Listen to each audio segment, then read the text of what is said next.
Good day, Madam and Sir. I'm Irene Reyes, 30 years old from the country of the Philippines. I was born on June 26, 1995. We have 4 members at the family. I am the third among siblings. I have 2 sisters and the one is deceased. And I have 1 son and 1 daughter, age of 10 years old and 1 year old. I have an experience in the Philippines for being an house helper with 2 adults and 2 kids, age of 2 years old boy and 3 years old girl. I do household chores like laundry, ironing clothes, and cooking for breakfast, lunch, and dinner. And for the kids, I prepare and pack the snack for school. I also play with them with their vacant time. If they have an activities, I help them with their assignment.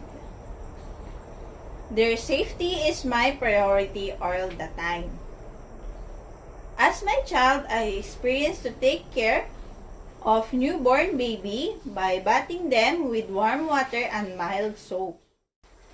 Comfort a baby by singing lullaby and some dance to help them fall asleep. Bottle feeding, changing diapers, changing clothes, and sterilize their equipment.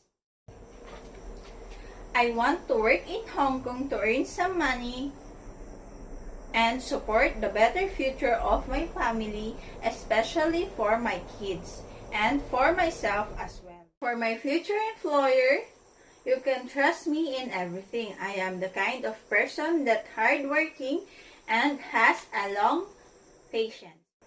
I can easily adapt the tasks that you give to me, and I'm willing to learn how to cook Chinese foods. I may not yet experience working abroad, but I will sure that I will treat your kid as my own kid, and I will treat your family as my own family.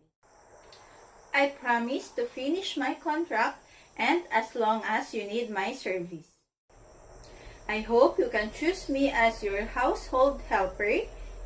Thank you and God bless your family, Madam and Sir.